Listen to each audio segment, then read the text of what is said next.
Hello viewers, আসসালামু আলাইকুম। আজকে আমি আপনাদের দেখাবো, দেখেন আমরা যেভাবে সাইড থেকে ব্যাক বাটন মানে সাইড থেকে আমরা যদি টান দিই সেক্ষেত্রে আমাদের ব্যাক হচ্ছে। আর আমরা যদি চাচ্ছি যে এই যে নিচে অংশ রয়েছে, দেখেন আমরা সাইড থেকে যখন টান দেবো তখন কিন্তু ব্যাক হচ্ছে।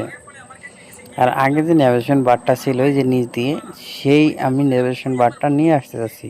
তার জন্য আমি সেটিংসে গেলাম। সেটিংসে যাওয়ার পর দেখেন আমাদের এখান থেকে আমরা সিস্টেমে চলে যাব। সিস্টেমে চলে যাওয়ার পর দেখেন এখানে এই যে উপরে লেখা আছে সিস্টেম নেভিগেশন। তো আপনারা যদি এভাবে আপনারা সেটিংস থেকে না পান সেক্ষেত্রে আপনারা দেখেন এই সার্চ বারে আসবেন। সার্চ বারে আসার পরে আপনারা এখানে সার্চ করবেন সিস্টেম নেভিগেশন।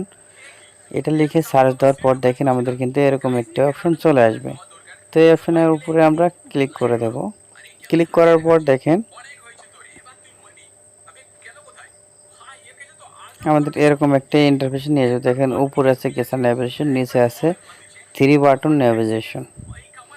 তো দেখেন আমরা যদি 3 বাটন নেভিগেশনে চাপ করি বা ক্লিক করি সেক্ষেত্রে দেখবেন আমাদের নিচে কিন্তু 3টা বাটন শো হবে, যার মাধ্যমে আমরা ব্যাক করতে পারবো, হোমে আসতে পারবো, এমনকি আমরা এটাতে হোল্ড করতে পারবো।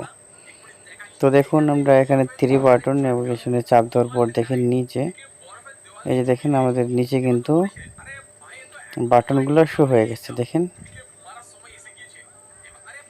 3 বাটন নেভিগেশনে যখন দিলাম তখন দেখেন আমাদের কিন্তু নিচে বাটনটা শো হচ্ছে। আমি আপনাদেরকে বাটনটা দেখাচ্ছি। এই দেখেন আমাদের কাছে 3টা বাটন শো হয়ে গেছে। ব্যাক বাটন, দেখেন হোম বাটন, আর হচ্ছে স্কিপ বাটন রয়েছে। তো দেখেন এবার আমরা যদি এই যে গেসার নেভিগেশনে দিই সেক্ষেত্রে কিন্তু আমাদের বাটনটা উঠে যাবে। দেখেন আমাদের কোনো বাটন নেই, দেখছেন কোনো বাটন নেই।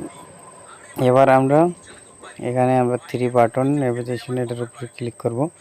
এটার উপরে ক্লিক করার পর দেখেন এখানে কিন্তু আমাদের ব্যাক বাটনের অপশন রয়েছে, হোম বাটন রয়েছে, মিনিমাইজ বাটন রয়েছে।